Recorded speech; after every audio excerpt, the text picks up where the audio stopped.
when you experience a slow or inconsistent game connection. Hey everyone, Towley here, also known as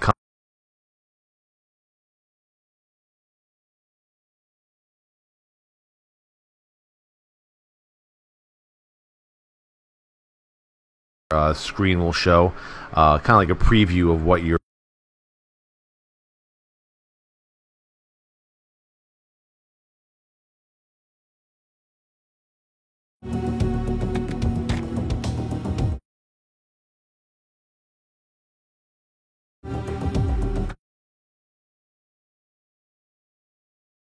SGLGD Enigma.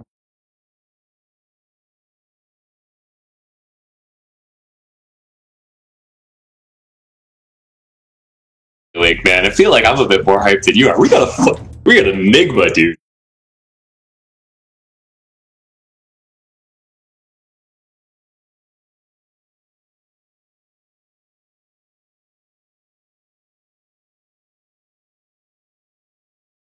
I type in my username, and then voila, it enters in all the information for me already because it recognizes it through the internet. Put in my password. Video encoding, I usually feature to test out because it's currently only used for internal testing purposes. Which resolutions you want to stream at. I usually have 1080p or 1920 by 1080, 1690. Same time. I might have to test that out later. But for World of Warcraft, I choose 25.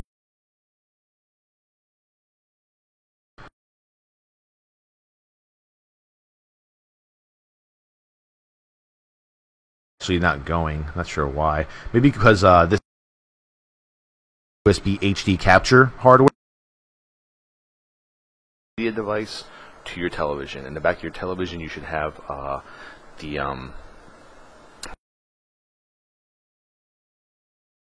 It's component cables for all three systems. It only cost me $15. It connects to go on the bottom layer.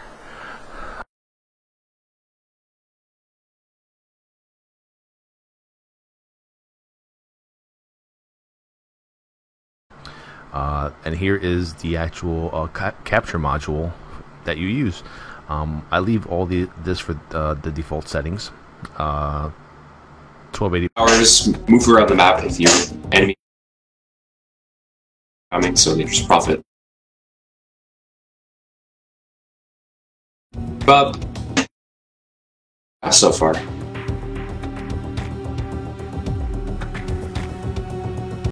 Radiant team ban.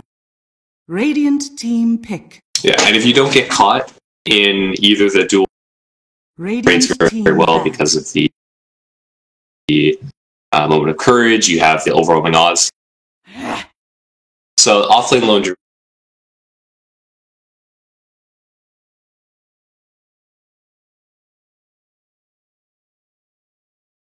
$33 lone druid in the offlane, going to be bullying Ame. I like this. I like both of these drafts.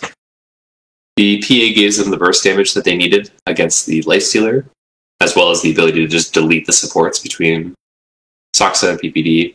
I worry about this Legion Commander, because it feels like all she has to do is 5 seconds remaining. Jump Chalice or catch the Ember Spirit, and until Chalice gets eggs, it's going to be tough. Oh, I don't know how to call this one. I really don't. I'm going to give it a... I'm going to go for LGD. Just...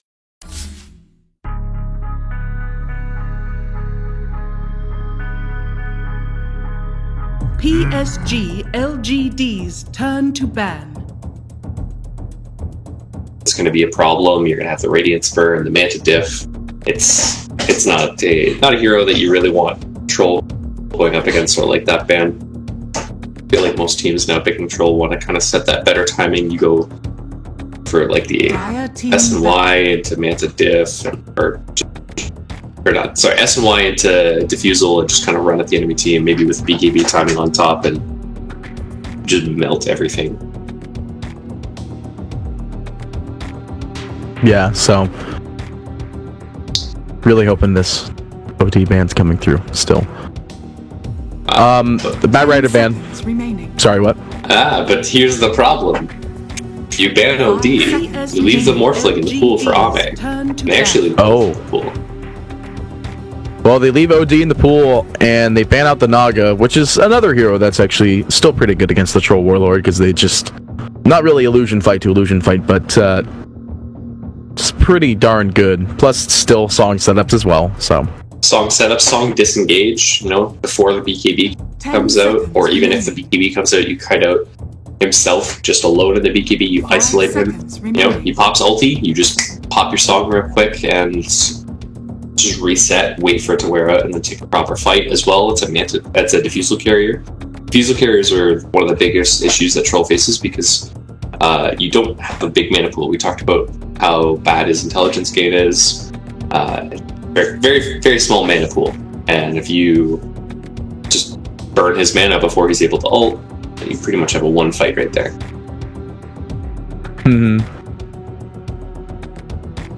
So... Maybe... Yeah.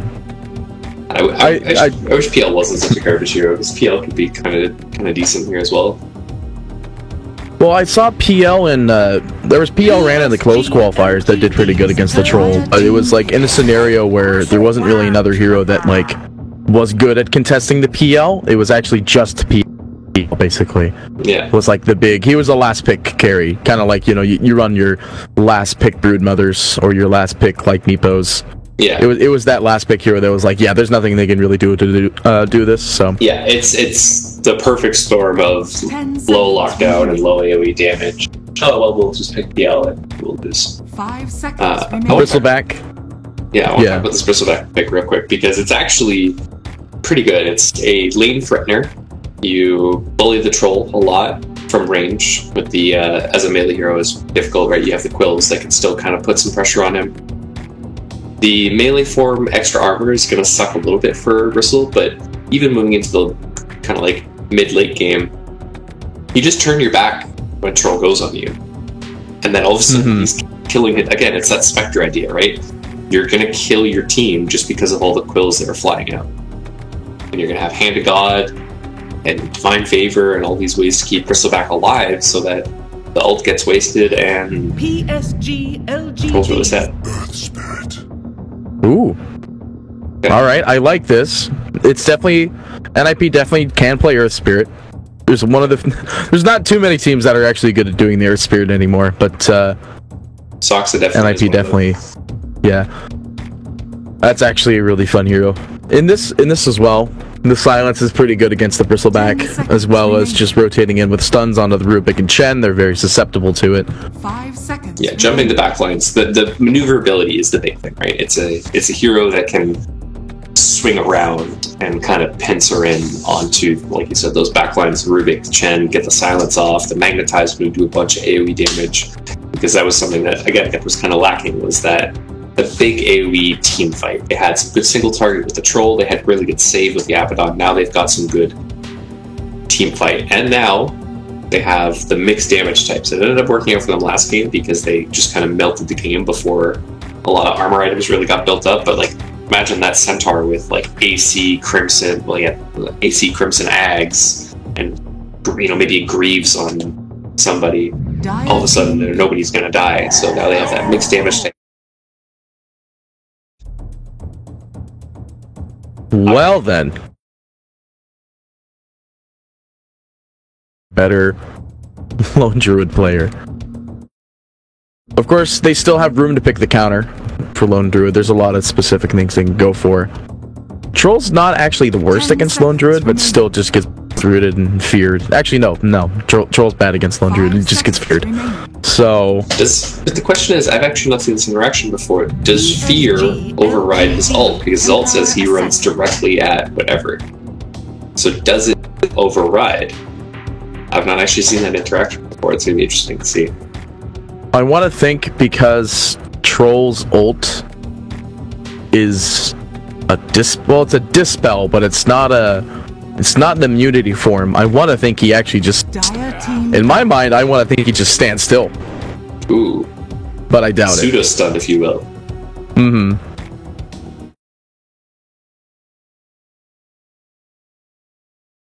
Like, for instance, the Wraith King Skeletons, if they don't see anything, actually, they stand on the hill, Yeah. and they just sit on the hill, and they die on the hill. I doubt it's like that at all, though, because Troll's a whole hero, and Wraith King Skeletons are just Wraith King Skeletons. I mean, Dota is definitely a very consistent game where mechanics apply across different heroes and units, so I think that would be how that works. Mm-hmm. Come on. Company, dude. Small dude.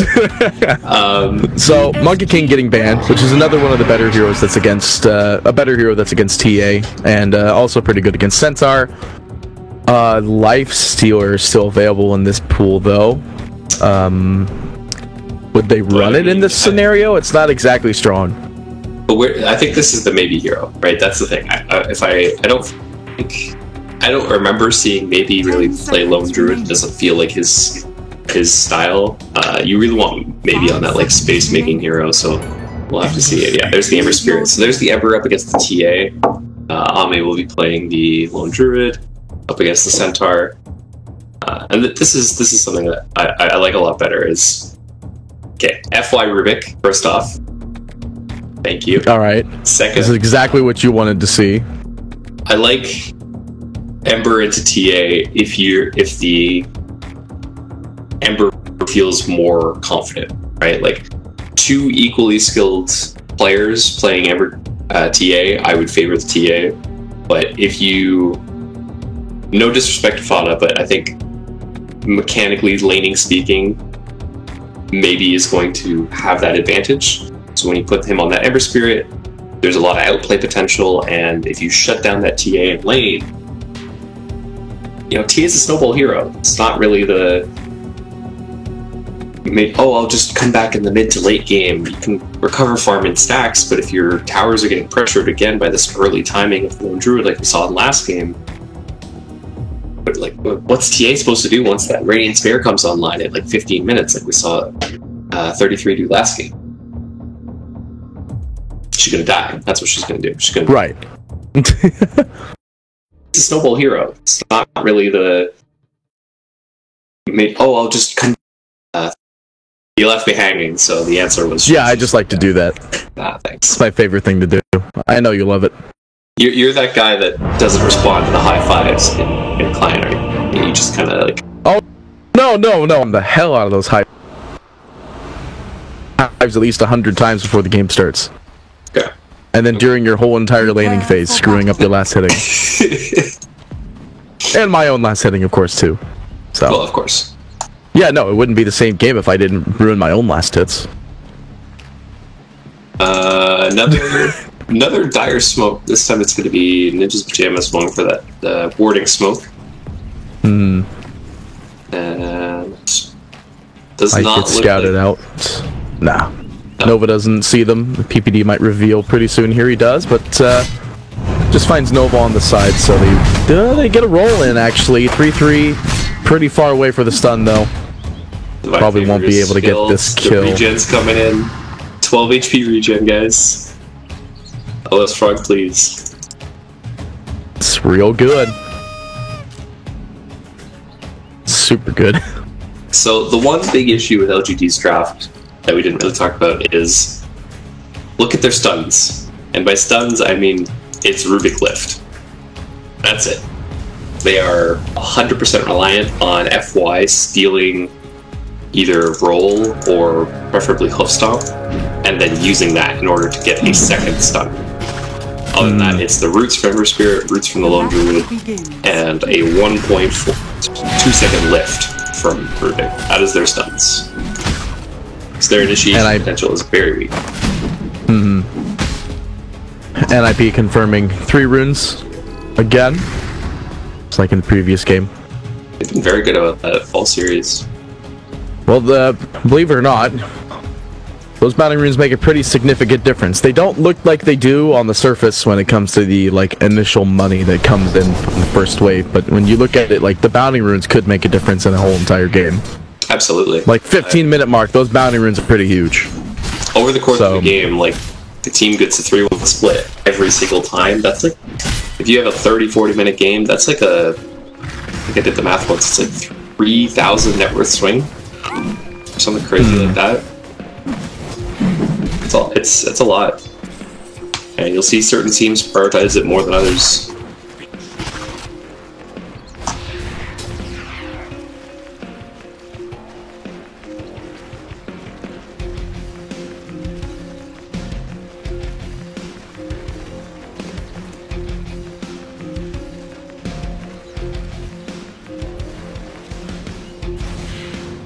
Mid probably has the most action because it's actually not the it's not Lone Druid mid.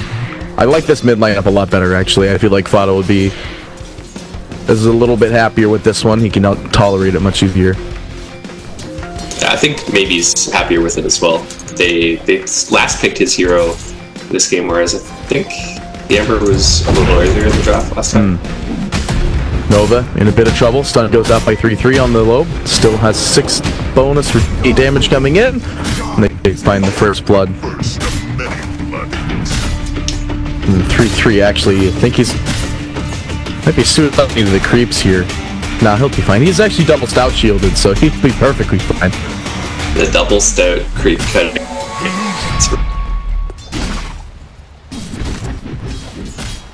And they still do a lot of well, Axe doesn't really do it anymore, and you definitely do not do it on... I don't think I've actually seen them do it with the Darkseer. I don't think Darkseer does Darkseer. I don't think Darkseer does the double stout because you have Ion Shell, so you can it's a little faster, but I mean, he still cuts waves.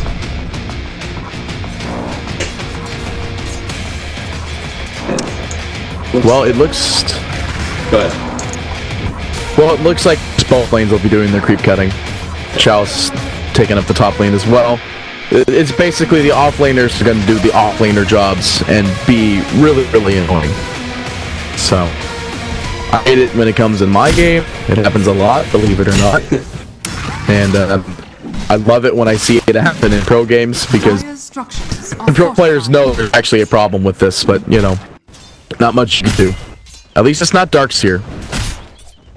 The Darkseer in the game, it's a little harder. Well, no, Darkseer's great. Like, Darkseer's fantastic. I'm just saying, in a pro game, Darkseer's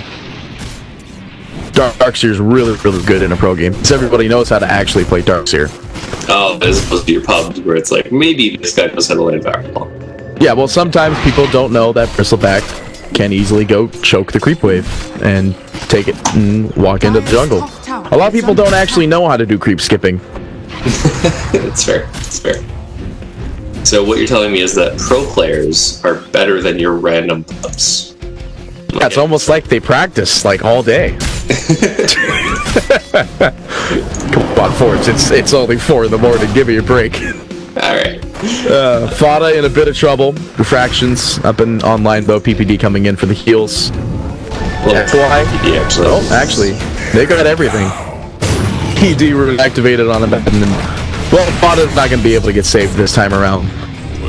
They did rotate 3 heroes into this one though, so top lane's going to have a little bit of free farm.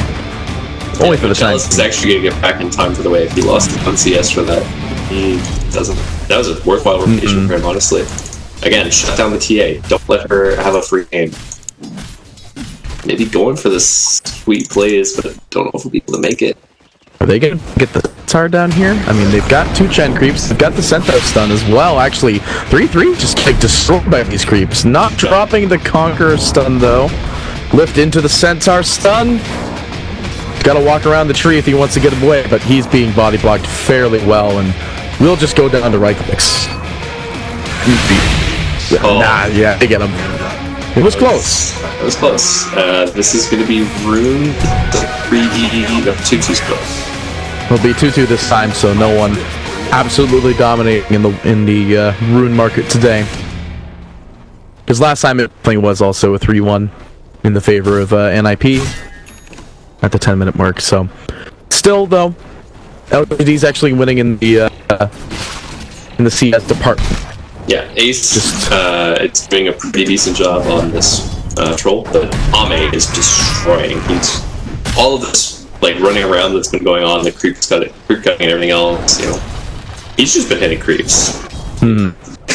Druid is probably one of the best heroes with your cutting up because he just tanks the bear. You take no damage on your hero, so he's not worried about it. And now he's going for kill potential on 33. He's got the Brute available. Just praying and hoping, but you can find it. RNGesus has favored him today.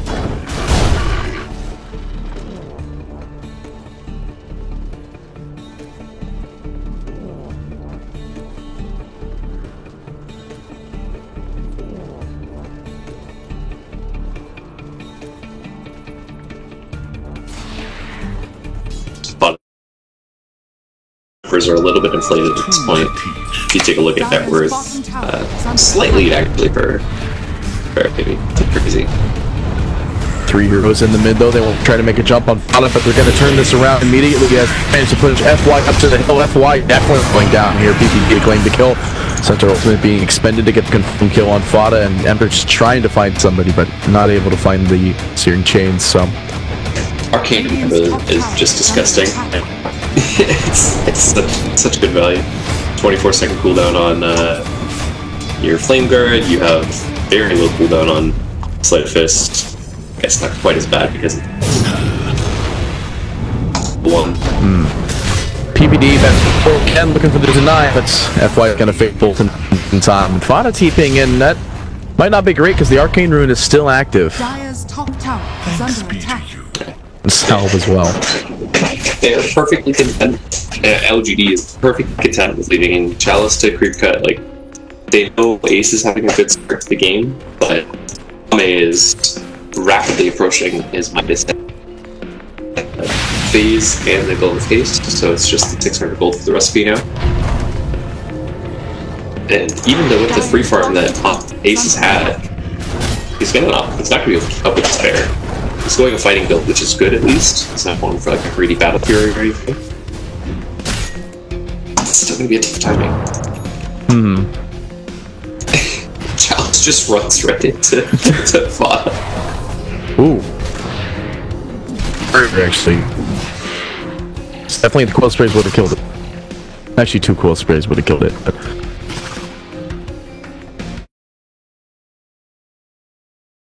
I could switch to the net with chart and confidence. It was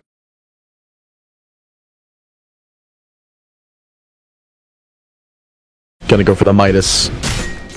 Troll's gonna go for the Diffusal first, so we're not gonna see like the S and Y first or a farming item first. He needs to be ready as soon as the as soon as anybody starts running it, basically, he needs to be able to go. And it's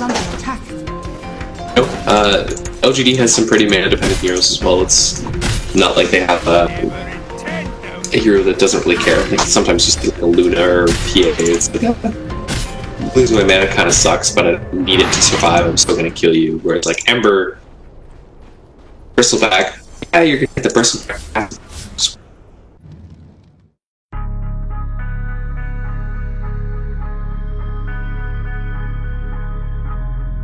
TNC Predators turn to ban.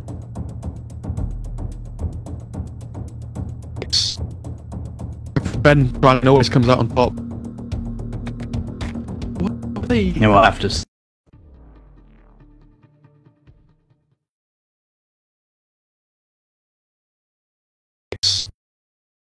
Ben Brian always comes out on top. What are they? Yeah, we'll have to see. I'm trying to figure out what they're going to want to do last. Yeah. Well, the Ember, again, it's versatile in that it can go, into the 1 or 2 here. Ending. Ode still in the pool, which is one of these heroes that really well against Ember Spirit. It's very good against Abaddon. You can astral people while they're being heavenly graced, or while they're being guardian angeled, just to like kite the time down. Remaining. It destroys Ember in lane as well, which is the biggest thing I think. OG's turn to pick. Ban out. TNC Okay. Predators. Morphling. Oh, they pick them all into the AA anyway. That's interesting. They're going for it. I'm not sure how I feel about that. I mean, it's obviously not. It works both ways, right? Where the Morphling can jump into the backline and kill the AA right at the start of the fight. They have 2 really mobile cores on the Ember and the Morphling. 10 seconds You can get remaining. you can turn into the Nyx on the Morphling as well, which